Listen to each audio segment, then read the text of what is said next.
Hebreos 7, 15 y 16. Amén. Dice así la palabra, y esto es aún más manifiesto si a semejanza de Melquisedec se levanta otro sacerdote distinto, no constituido conforme a la ley del mandamiento acerca de la descendencia, sino según el poder de una vida indestructible. Bueno, veníamos tocando ayer que justamente la diferencia entre Jesucristo y el sacerdocio de Jesucristo, de Melquisedec, y la de Abraham, que se había levantado otro según el tiempo, y como dice acá que había una diferencia, ¿no? Y acá dice, en el 15, destaca esto, y esto se manifiesta, aún es más manifiesto, si a semejanza de Melquisedec se levanta un sacerdote distinto. A semejanza, entonces, la semejanza entendemos que siempre es el parecido, ¿no? El parecido que lleva su misma esencia, en este caso cuando entendemos que Cristo es la imagen misma de su Padre, entonces vemos que tiene ese poder, esa esencia, y a semejanza de Melquisedec, o según el orden de Melquisedec, acá está diciendo que como Melquisedec no descendió de la tribu de Leví, que veníamos enseñando ayer, no descendió de la tribu de Leví, entonces así tampoco Cristo descendió de la tribu de Leví, o sea, era a semejanza de Melquisedec. Entonces vemos que esa semejanza está hablando también que aparte de que no descendía de la tribu de Leví, el mismo rango, la misma autoridad, vemos acá por qué. ¿Por qué lo digo esto y lo destaco? Porque Abraham le había dado los diezmos a Melquisedec.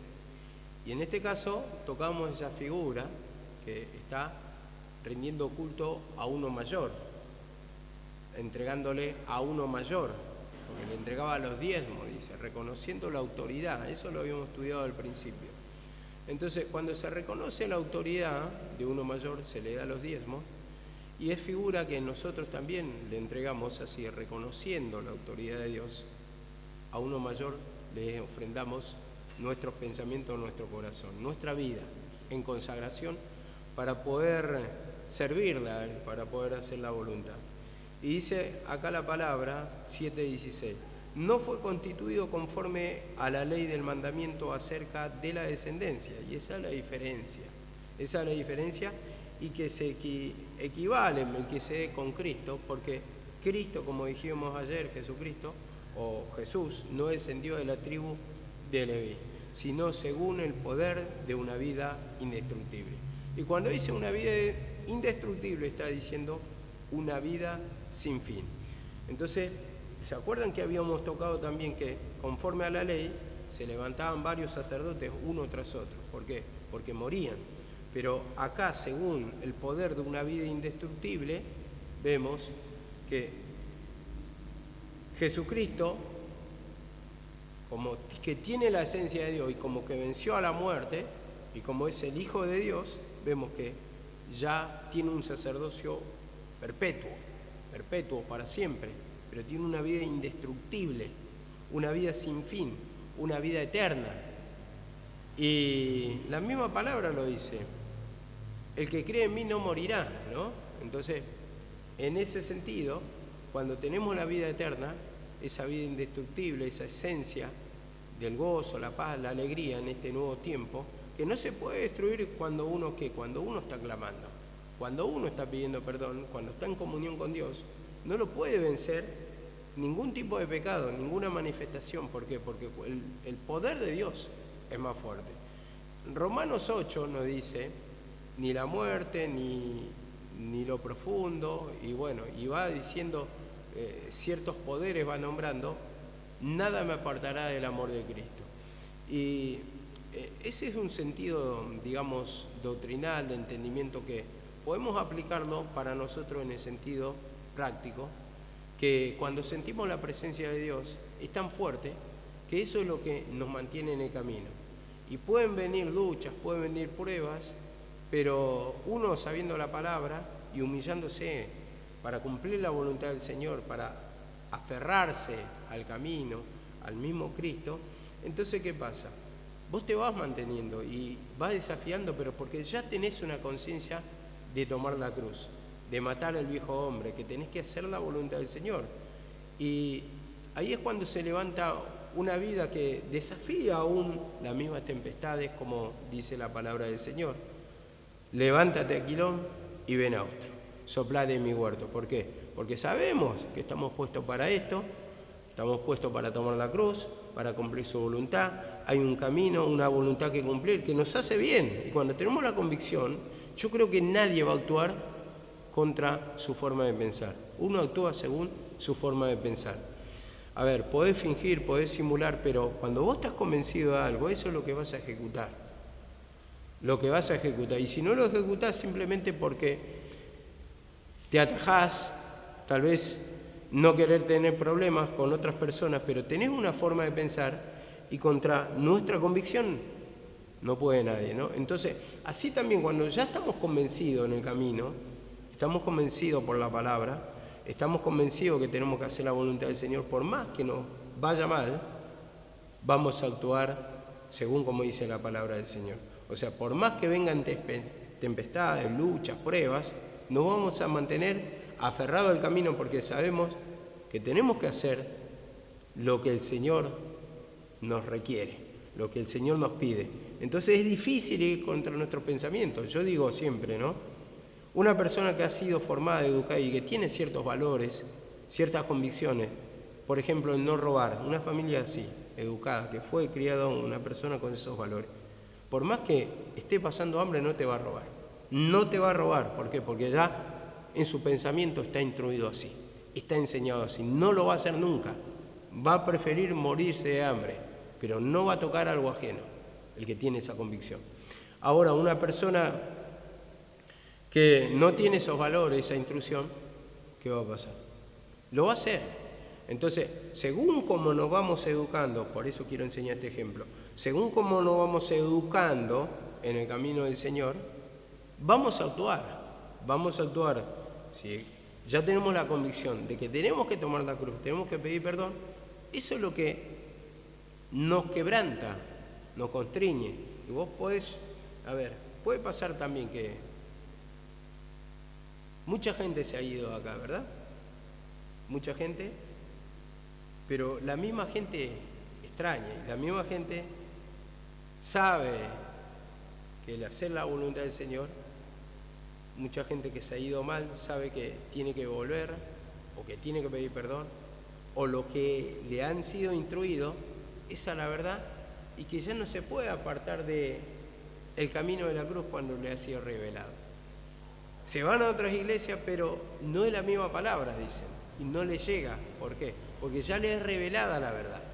Entonces, así también, hermanos, cuando nosotros tenemos esa convicción de pecado, esto es lo que nos va a mantener en el camino. Y eso es lo que nos puede destruir el enemigo. Cuando ya tenemos la revelación, puede tocar varias partes de nuestras vidas. Pueden venir las luchas, las pruebas, pero cuando hay una convicción, esa forma de pensamiento, entendimiento de la palabra, de tomar la cruz, de arrepentimiento, de pedir perdón, eso no lo puede destruir. Eso no te lo puede sacar. Cuando ya está revelado, no te lo puede sacar. Y también la vida indestructible, habla acá, según el poder de Dios de una vida indestructible, lo que está hablando es que eso, nadie nos quita la condición de hijo. Cuando somos nueva criatura, tenemos nuevo nacimiento, entonces, nuevo nacimiento en el entendimiento también, pero, eso nadie lo puede sacar de nosotros. Yo siempre enseño que vos te podés pelear con tu papá, pero tu papá va a ser siempre tu papá. Te podés pelear con tu mamá, discutir y decir tu mamá no existe, pero tu mamá va a seguir siendo tu mamá. Y eso nadie lo puede negar, ni nadie puede sacar esa condición. Entonces así también, en el camino de Cristo, de la misma manera. Nos da esa vida indestructible, y que esto va a quedar para siempre, este entendimiento de la cruz. Y dice acá la palabra, 7:17, pues se da testimonio de él, tú eres sacerdote para siempre, según el orden de Melquisedec. Tú eres para siempre. Entonces, Este pacto, como dice también en el mismo hebreo, pacto eterno, es lo que queda. Es lo que queda para siempre, esto nunca va a pasar y siempre se va a regir por la misma palabra de Jesucristo, que es el sacrificio hecho a favor de nosotros para libertarnos del pecado, lo que va a regir. Y nosotros, ¿a quién le tenemos que clamar? Al Cristo. ¿A quién le tenemos que confesar nuestros pecados? A Dios. ¿Para qué? Para que nos perdone, y Él nos perdona por el sacrificio de su Hijo. Entonces, dice así la palabra, Hebreos 5:6 vamos a tocar. Hebreos 5:6. Dice así, Hebreos 5:6, como también dice en otro pasaje, tú eres sacerdote para siempre según el orden de Melquisedec. Esto una reiteración de lo que venimos tocando, o sea, con el mismo rango o la semejanza, como dice, según el orden de Melquisedec.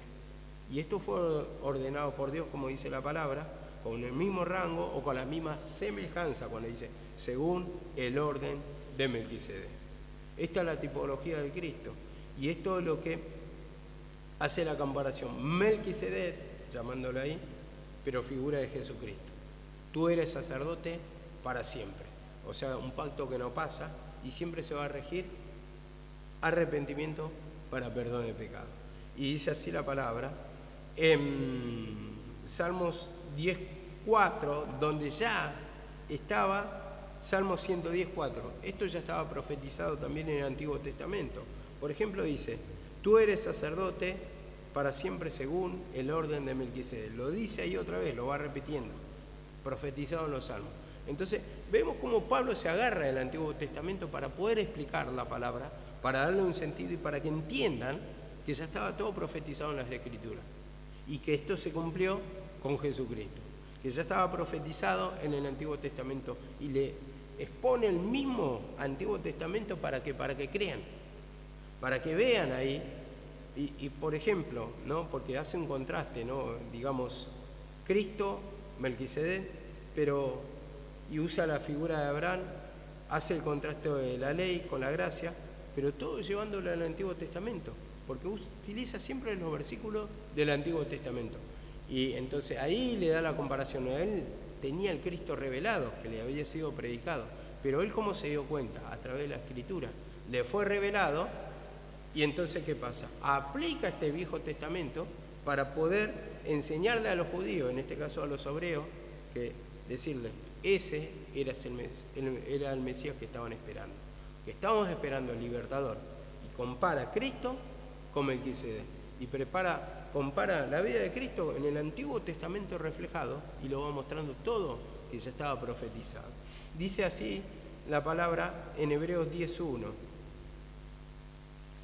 Hebreos 10:1, ayer lo habíamos tocado también, y dice la palabra, pues ya que la ley tiene la sombra de los bienes futuros y no la forma misma de las cosas.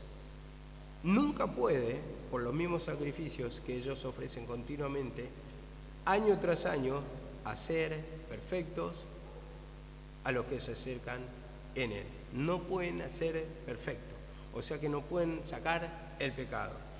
El pecado es la figura de imperfección de una obra no completa. Dice la palabra siempre que somos perfectos o somos completos en él, completos. Pero ¿puede ser una obra completa el Señor? Vemos cuando nos formó y nos va formando así, digamos que no fue completa esa obra porque estamos formados de pecados.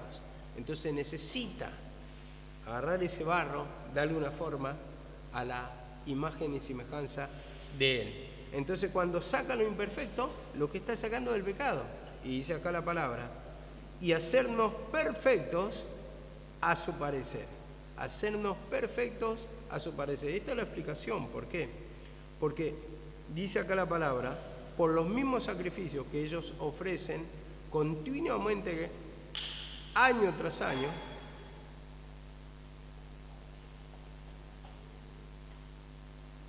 no pueden hacer perfectos a los que se acercan. Bueno, ¿qué entendemos de acá, hermano? La ley, me distraje un poco porque justo entró acá esta persona, la ley no podía sacar el pecado, como te tocamos ayer. Pero, sí, por la obra del Señor, vamos a ser perfecta nuestra vida, o no va a ser perfecto el Señor más bien, cuando nosotros le pedimos perdón del pecado, porque el pecado simboliza lo imperfecto o lo que no deja hacer la obra del Señor. El que comenzó la obra, dice, la terminará, ¿no? La va a terminar, la va a acabar. Entonces, Él empieza iniciando una obra y tiene que despojarnos del pecado, que es figura de lo incompleto, de la imperfección. Pero lo perfecto es su semejanza, su parecer. ¿Y su parecer en qué se traduce? ¿O en qué nos damos cuenta? Que sentimos la paz, que sentimos el gozo, que sentimos la alegría, que sentimos la paciencia, que sentimos el descanso en nuestra alma. Entonces la ley no puede salvar de esas cosas, o no puede libertar de esas cosas, pero por el sacrificio de Cristo, sí. Entonces son simplemente sombras la ley de lo venidero, o sea, no es la imagen misma, lo real de la sustancia de Cristo. Entonces vemos, a ver, esta luz está reflejando simplemente, acá, o sea, ustedes lo pueden ver, no lo van a ver los videos, pero simplemente la sombra de mi mano. Ahora, ¿la sombra es mi mano? No, es el reflejo simplemente. ¿Se parece? Sí, porque está reflejando la sombra de mi mano, o sea, la misma forma, pero no es lo real. Entonces, si no es lo real, no puede, por ejemplo, perdonar pecado o hacernos libres del pecado, porque necesitamos lo real, el poder real y no solamente una imagen. Necesitamos el poder verdadero y no solamente una imagen. Y esto es lo que nos enseña la palabra, dice en Colosenses 2:14, 16 y 17. Dice esto la palabra, 2:14, dice así: habiendo cancelado el documento o la acta de decretos, de deudas que consistía en decretos, que no era contraria o era contra nosotros, y que nos era adverso, y lo ha quitado de en medio clavándola en la cruz. Vemos, el acta de decretos que no eran contrarios. La ley que mostraba el pecado, y no era contraria, ¿por qué? Porque no podíamos cumplirla. No podíamos cumplir, o sea, no podían cumplirla los judíos, nosotros tampoco. ¿Por qué? Porque tenemos la naturaleza vieja. La naturaleza vieja. Entonces, a ver, seamos sinceros. ¿Quién va a querer leer en este tiempo habiendo tanta forma de entretenimiento? Tal vez en el Antiguo Testamento no había otra forma de pasar, pero primeramente no le podían dar sentido. Lo estudiaban los estudiosos, los levitas. Nadie sabía leer, no había colegio. Así que pongan a pensar, se trabajaba mucho de sol a sol. Póngase a pensar que, a ver, si decís, sabés leer, te entretenés un poco en ese tiempo, tal vez. Pero hoy con la forma de entretenimiento, que tenés el cable, que tenés la televisión, que tenés los celulares, todo conspira como un entretenimiento para que parezca aburrida esta palabra. O sea, no lo sentí, no sentí el poder de Dios. Más vale que va a parecer aburrida, que no te va a producir nada. ¿Por qué? Porque estás acostumbrado a ¿qué? A la vieja esencia. Y la vieja esencia se alimenta ¿de qué? De pecados. Te alimenta de la computadora, de la tele, del teléfono, de entretenimiento. Que eso va enfriando, a su vez, la vida de Cristo en cada uno. Entonces, cada uno le hace a su parecer y no se siente identificado con la palabra, no le parece edificativo. ¿Por qué no lo encuentra cuando dice la misma palabra? Mis palabras son vida y espíritu. Pero vos, ¿por qué no sentí nada? O yo, ¿por qué no siento nada muchas veces? Porque está contaminado, y la contaminación es forma una lámina, un escudo tal de dureza que impide que penetre la palabra del Señor. Entonces eso es lo que la tierra mala o la tierra dura. Entonces cuando quiere llover, ¿qué pasa? Cuando una tierra está bien dura, cuando cae lluvia de repente, ¿qué va a pasar? Se desliza simplemente, no entra en la tierra. Pero una tierra blanda, que ya está ablandada y que se va mojando de a poco con la lluvia, una lluvia tranquila, entonces eso de a poco va trabajando y va penetrando. Pero necesitamos que sea constante, no solamente una tormenta de verano, que viene con todo, nos alegramos supuestamente por un momento pero después no quedó nada, porque no penetró, no entró. Necesitamos esa lluvia continua, como dice la palabra, tranquila, pero continua, que vaya penetrando de a poco, de a poco, de a poco, de a poco, de a poco, y que ensanchemos nuestro corazón, como dice en Corintios, abrir la boca de nuestro corazón, el pedirle perdón, para que se abra nuestra vida, para que pueda penetrar esa palabra, para que pueda empezar a quebrantar, a darnos revelación, conocimiento, de lo cual muchas veces uno no sabe ni qué predicar. A veces le sale bien, a veces le sale mal, pero no sabe cómo empezar, qué hacer, no le da tema, supuestamente no le da tema al Señor, y esa es la falta de comunión, la falta de contacto, porque nada te quebranta, no te quedó nada. Hoy, ¿qué puedo predicar? No te vino un versículo, no te vino una revelación, no te vino un tema, a eso es lo que es. Apuntamos, ¿qué tema puedo predicar? Y te quedas pensando y así, mirá, y a ver, puedo tocar esto, qué pasó en la semana, y andás buscando así, y es porque no hay un contacto real con el Señor. Entonces es mucho más fácil muchas veces sacarle tema a otro hermano. A ver, digo con esto lo digo entre comillas, ¿por qué? Porque es bueno escuchar la palabra de otro hermano y que te quede algo y vos lo puedas desarrollar, es muy bueno eso. Pero a veces también es bueno que el Señor nos hable directamente a nosotros y que los demás saquen tema de nuestra prédica. También es bueno eso, también es bueno. Y cuando sentí que el Señor te habló y te da tema, entonces eso te produce el descanso. Y eso también está hablando de un contacto con el Señor, que tuviste cara a cara. Y el Señor te habló entonces en esa relación. Te habló, te dio el tema, te dio la revelación, te dio el entendimiento. Y eso es muy bueno, que tengamos la comunión con el Señor, porque cuando recibimos esa revelación, primeramente es un beneficio para nuestra vida. El tener ese conocimiento, porque nos da descanso, porque nos da la paz, trae alegría a nuestra vida, el que ocupe nuestra mente la palabra. Trae un descanso y no cosas nocivas de contaminaciones o cosas que parecen insignificantes, pero vemos que todo en este mundo está preparado para entretener a las personas, pero alejarlas de Dios. Entretener. Todo lo que figura en internet, todo nuestro sistema de vida son para entretenimiento, para vivir trabajando, y los momentos de descanso, ¿para qué? Cuando llegan los sábados y los domingos, para irse de shopping, para ir con la familia, para entrar en patio de comida. Entonces todo y cada uno de los tiempos se va ocupando solamente la persona cuando está contaminada en lo que le ofrece Satanás. Y eso prácticamente te va alejando de la comunión con el Señor y te va haciendo olvidar la palabra, te va haciendo olvidar los versículos, el camino por donde caminar, y se va acostumbrando tu vida a una mente, como dice la palabra, cauterizada, insensible, dura. No le importa si hoy no oró, no le importa si no escuchó la palabra, no importa si no habló con el Señor, si no tiene comunión, qué le dijo el Señor, qué le comunicó. Y eso es lo triste. Eso es lo triste, que la mayoría de los cristianos están en eso. Cuando la palabra, a ver, por llevarlo simplemente a algo práctico. Cuando David habla, dice de levantarse por la madrugada, ¿no? Y hablar con Dios. Algo así dice ese versículo.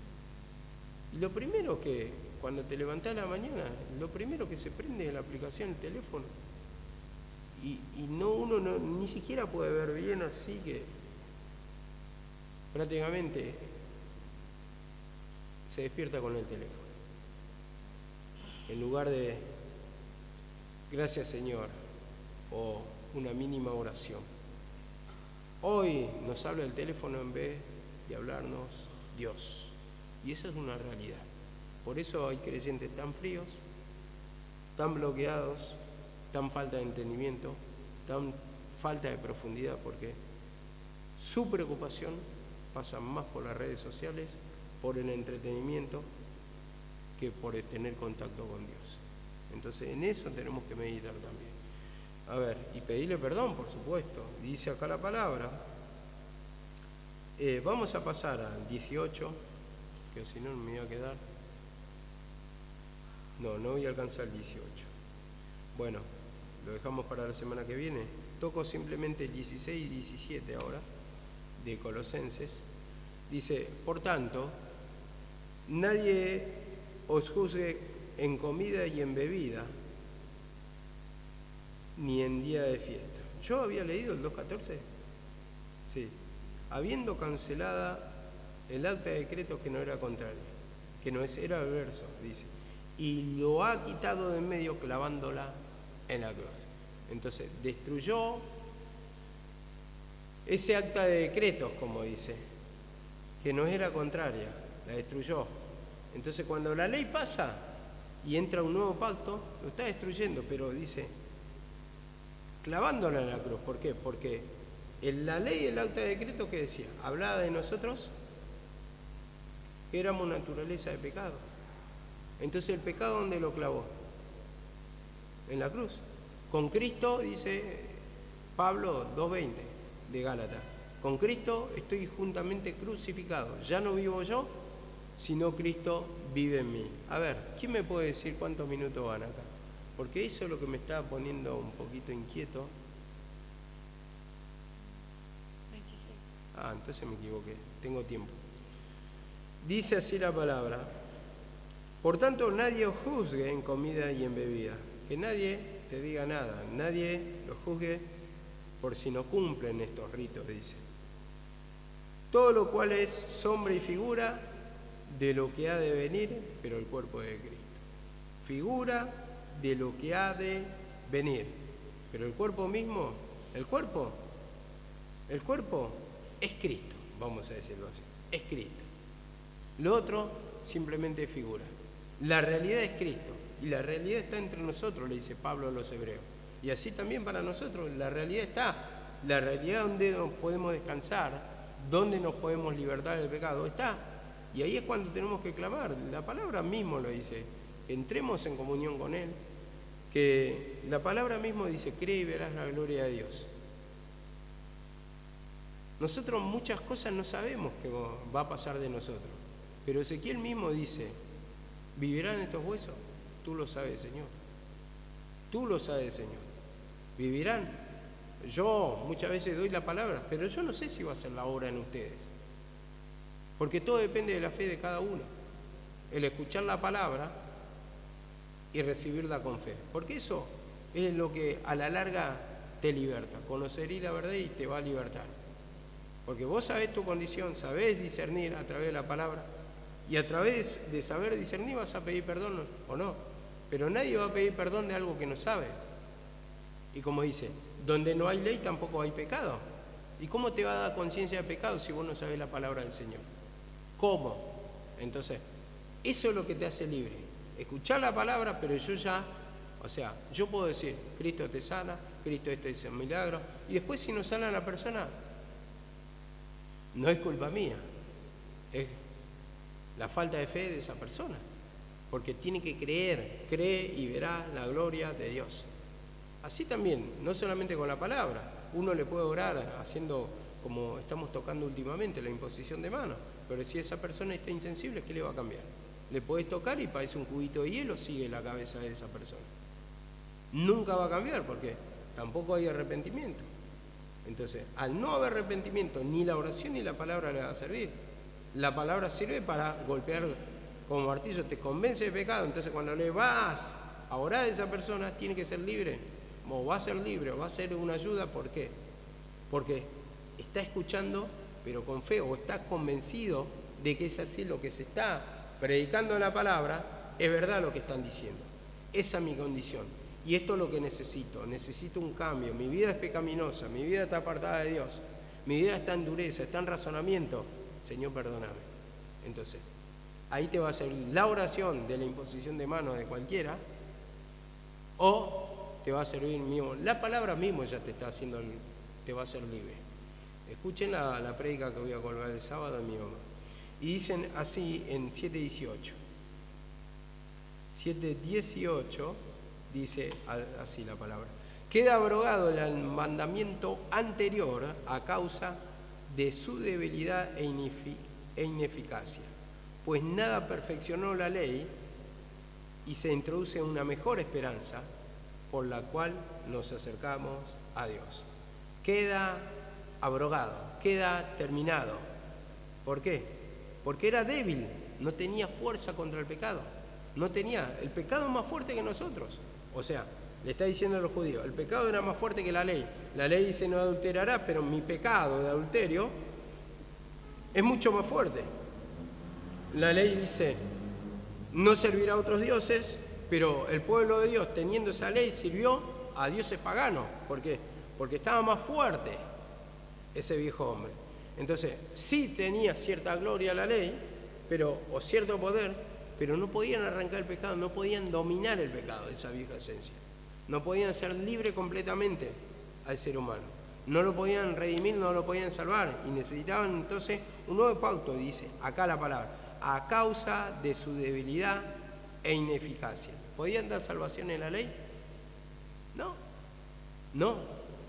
Siempre se rigió el Señor por arrepentimiento. Por eso se le revela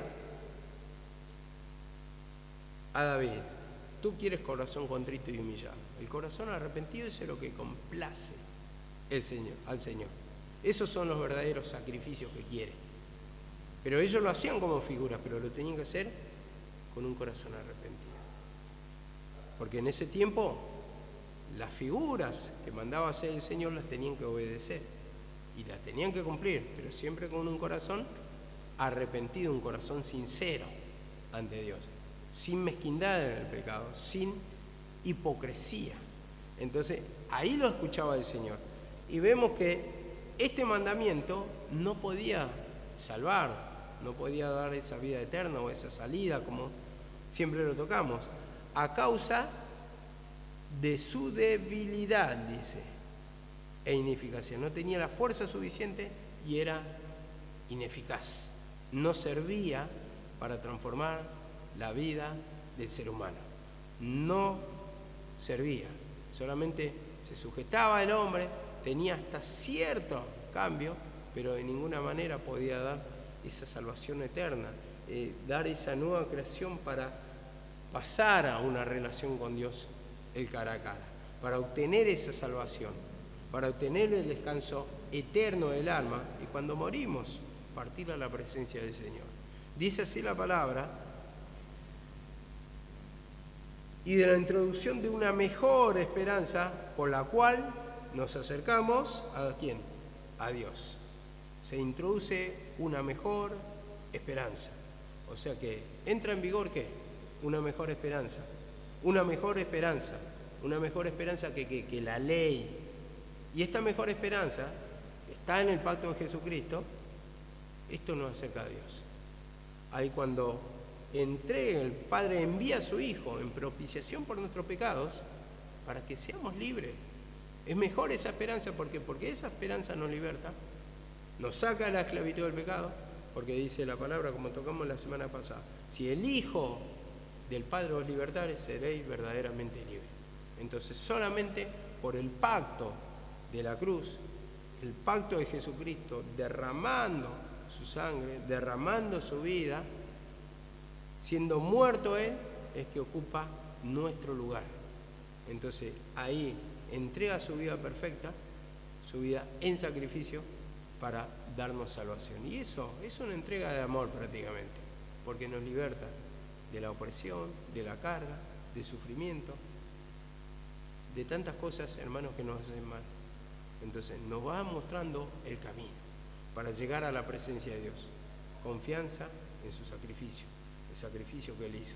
Y dice así la palabra en Romanos 8:3. Romanos 8:3 dice esto. Pues lo que la ley no pudo hacer, ya que era débil, por causa de la carne, o por causa del pecado, Dios lo hizo enviando a su Hijo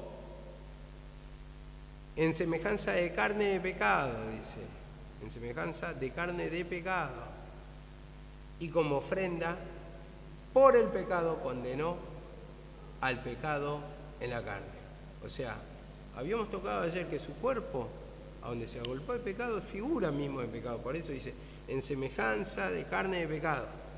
Entonces, ¿dónde lo clavó al cuerpo? en la cruz, simbolizando que está clavando el mismo pecado, que se está destruyendo el mismo pecado, pero lo que se vivifica, ¿qué es? Una vida indestructible. Resucita el espíritu.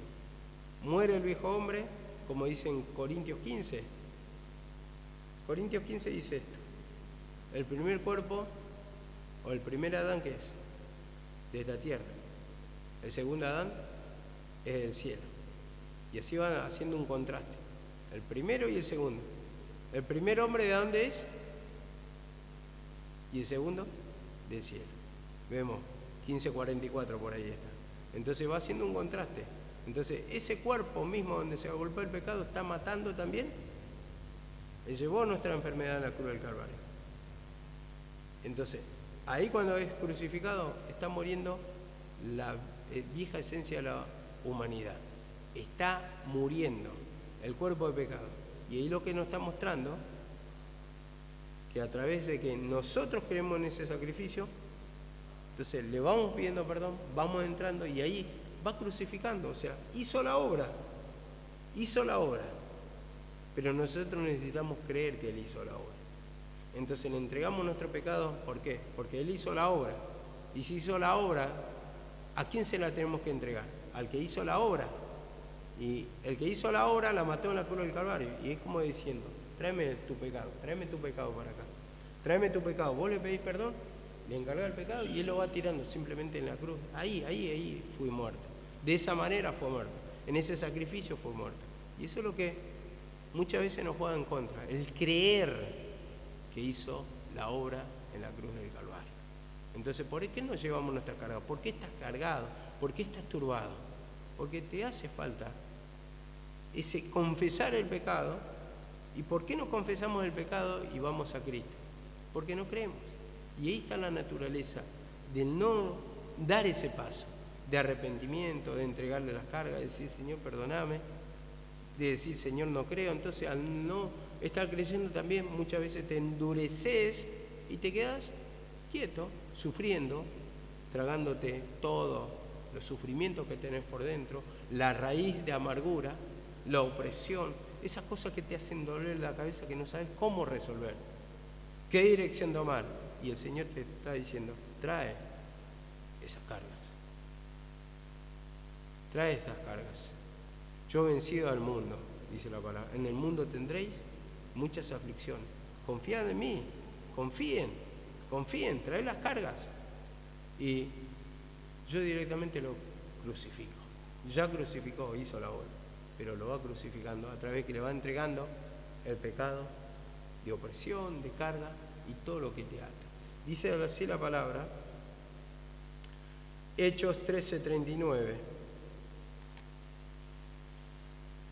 Hechos 13:39 dice esto: y que de todas las cosas de que no pudiste ser justificado por la ley de Moisés, por medio de él, todo aquel que cree es justificado, por medio de él. Por la ley de Moisés no somos justificados, no pudieron ser justificados los judíos, dice. Pero por medio de Moisés, o por medio de él, perdón, todo aquel que cree es justificado, es libertado, recibe salvación. Y por eso decía esto, de que cree y verás la gloria de Dios. ¿Por qué no ve uno la gloria de Dios? ¿Por qué lo que le conocen, dicen, no ven sus días, dicen en el Antiguo Testamento? Y porque evidentemente hay incredulidad. Y eso nos lleva a actuar en contra de la voluntad del Señor.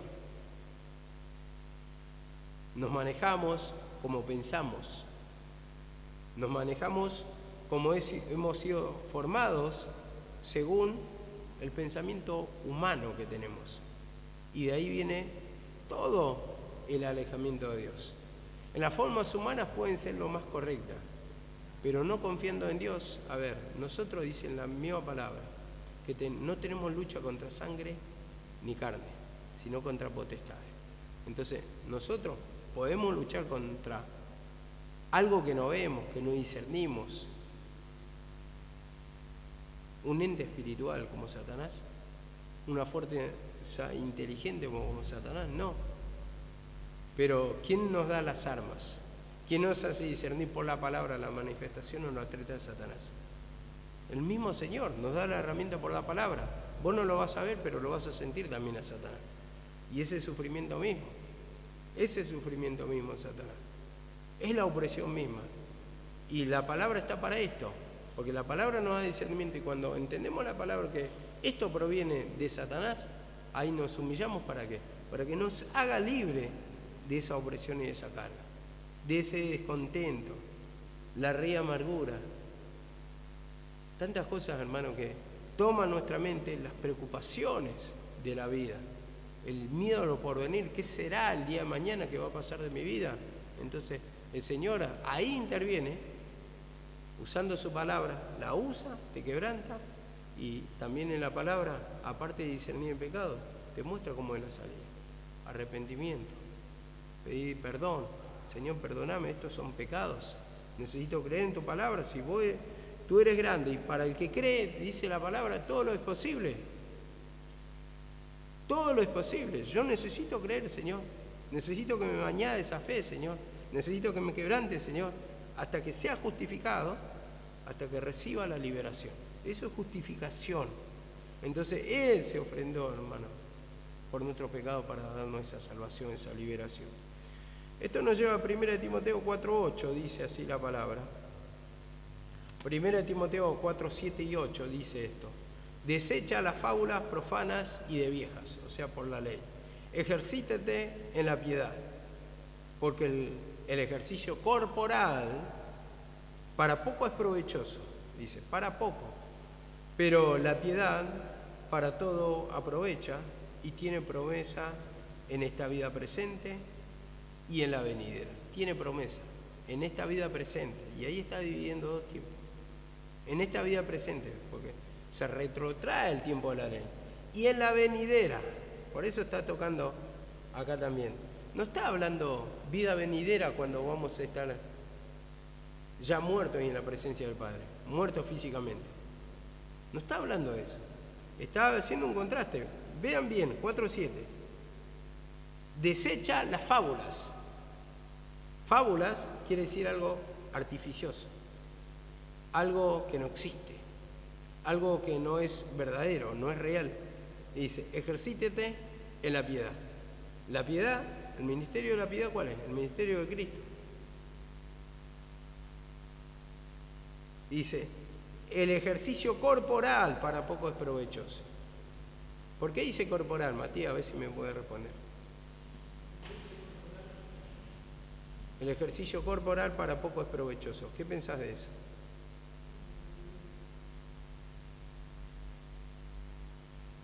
Bueno, muchos creen que la gimnasia, yo lo escuché de un predicador en el púlpito, No, sí, a veces uno hace ejercicio, pero bueno, eso es para poquito provechoso, más bien el alma, dice.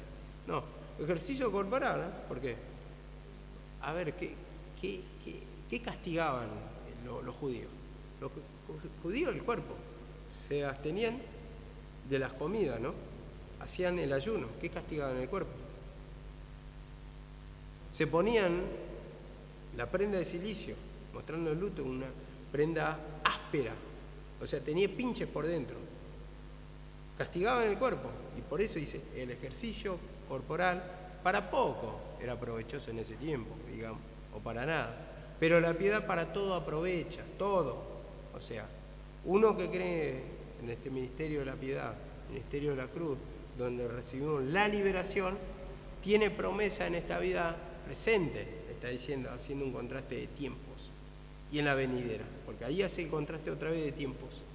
Pero vida presente, por la ley, estaba presente, y en la venidera, dice, en la otra vida vas a tener los beneficios o los provechos. Ahora, estando uno muerto en la presencia del Señor, ya está. O sea, no tiene sentido que nos prometa algo allá que vamos a tenerlo. Entonces, por eso mismo tenemos que meditar bien la palabra para que el Señor nos dé entendimiento. Y dice acá la palabra, Hebreos 8:13, que siempre leo o siempre lo pronuncio, pero nunca doy el versículo. 8:13 dice esto. Al decir nuevo pacto, ha dado por viejo el primero. Y lo que se da por viejo y se envejece está próximo a desaparecer. Ha dado por viejo el primero. ¿Y el primer pacto cuál era? El de la ley de Moisés, la ley mosaica. Entonces entra en vigor un nuevo pacto. El viejo está próximo a desaparecer. ¿Cómo lo enseñaba esto? Tiempo de transición. Tiempo de transición, ya va a desaparecer, está desapareciendo, desaparición definitiva, ya no hay transición, la ley ya pasó. Y dice en 2 Corintios 3:6.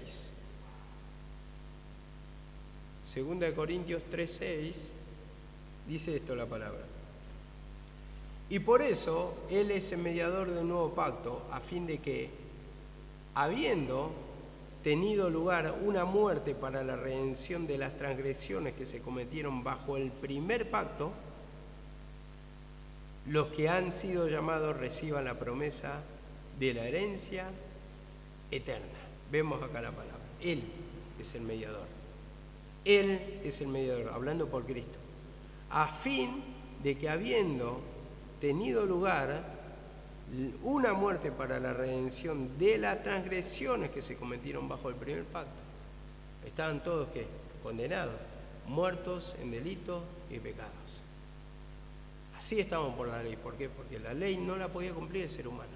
Nosotros somos formados del polvo, cuerpo de pecado que tenemos, necesitamos un redentor. Y dice, Él es el mediador, Él es el que va a mediar entre Dios y el hombre. ¿Para qué? Para justificación del pecado, para que levante esa condena que está sobre el ser humano. Dice, y los que han sido llamados reciban la promesa de vida eterna. Reciban la promesa. Esa es la promesa de Dios. Reciban la promesa, los que han sido llamados. Ahora, ¿hay predestinación? No, todos somos llamados.